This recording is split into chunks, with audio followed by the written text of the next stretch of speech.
Hello दोस्तों, कैसे आप सब। उम्मीद करती हूँ कि आप लोग बहुत अच्छे होंगे। तो आज के इस वीडियो में मैं आप लोग के साथ शेयर करने वाली हूँ प्रेगनेंसी में उठने, बैठने, चलने में आपके प्राइवेट पार्ट में दर्द होना या खुजली होना, ये किस बात का संकेत है। तो ये जो वीडियो आप लोग के लिए बहुत ज़्यादा इन्फॉर्मेटिव एंड हेल्पफुल होने वाली है, क्योंकि प्रेगनेंसी के 1 से लेकर 9 महीने तक किसी ना किसी तरीके का बॉडी में पेन होता रहता है। तो उन सब के बारे में आपको नॉलेज होना ज़रूरी है। किस केस में आपको डॉक्टर से बात करनी चाहिए और कौन सा पेन नॉर्मल है, ये भी जानना आप लोगों के लिए बहुत ज़्यादा ज़रूरी होता है। तो चलिए वीडियो स्टार्ट करते हैं बिना किसी देरी के। वीडियो में जाने से पहले अगर मेरे चैनल पर नया है तो मेरे चैनल को सब्सक्राइब कर लीजिएगा, साथ ही बेल आइकन को भी ज़रूर प्रेस कर लीजिएगा। तो चलिए वीडियो स्टार्ट करते हैं। सबसे पहले हम बात करेंगे कि हमारे प्राइवेट पार्ट में पेन क्यों होता है प्रेगनेंसी के दौरान।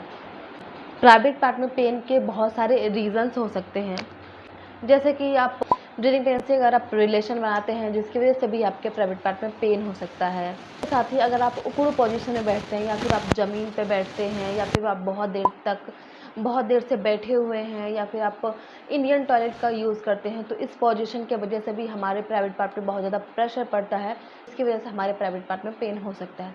उसके साथ ही प्रेगनेंसी में हमारे बॉडी में बहुत ज़्यादा हार्मोन्स चेंजेस होते हैं, कभी बढ़ते हैं कभी घटते हैं, जिसकी वजह से अभी हमारे प्राइवेट पार्ट के एरिया में बहुत ज़्यादा ड्राइनेस आ जाती है, जिसकी वजह से भी हमारे प्राइवेट पार्ट में पेन हो सकता है। चलिए हम जानते हैं कि हम कैसे अपने प्राइवेट पार्ट के पेन को थोड़ा कम कर सकते हैं।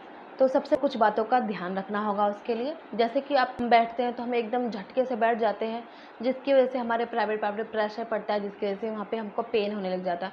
तो आपको इस बात का ध्यान रखना है, आपको बैठने से पहले एकदम झटके से नहीं बैठ जाना, आराम आराम से बैठना है, आराम आराम से उठना है। आपको उठते टाइम भी इस बात का ध्यान रखना है कि आपको झटके से एकदम से नहीं उठ जाना है, इस वजह से भी आपके प्राइवेट पार्ट पे प्रेशर पड़ता है और आपके प्राइवेट पार्ट में पेन को बढ़ा सकता है। उसके साथ ही आपको चलने से पहले भी कुछ बातों का ध्यान रखना चाहिए, जैसे कि आप चल रही है तो बहुत बड़े बड़े कदम चल रही हैं, बहुत स्पीडली चल रही हैं, तो ऐसा बिल्कुल नहीं करना है। प्रेगनेंसी में आपको धीरे धीरे चलना चाहिए।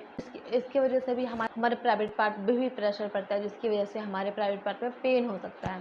तो आपको इस बात का ध्यान रखना है कि आप चल रही हैं तो धीरे धीरे चलिए, छोटे छोटे कदम लेते हुए चलिए। प्रेगनेंसी में ज़्यादा देर तक खड़े रह के काम करना, बहुत देर तक बैठे रहना भी आपके प्राइवेट पार्ट के पेन को बढ़ा सकता है। तो इसलिए प्रेगनेंसी में आप किचन का ही काम कर रहे हैं या फिर आप ज़मीन पे बैठे हुए हैं, तो आपको बहुत देर तक बैठे नहीं रहना या फिर बहुत टाइम तक आपको खड़े भी नहीं रहना। ये थे छोटे छोटे से टिप्स आप लोगों के लिए, जिसकी वजह से आपके प्राइवेट पार्ट के पेन को थोड़ा कम किया जा सकता है। तो चलिए अब बात करते हैं कि किस केस में हमको डॉक्टर से बात करनी चाहिए। आपके प्राइवेट पार्ट में जो पेन है वो बहुत ज़्यादा बढ़ गया है, जो पेन है वो कंटिन्यू हो रहा है।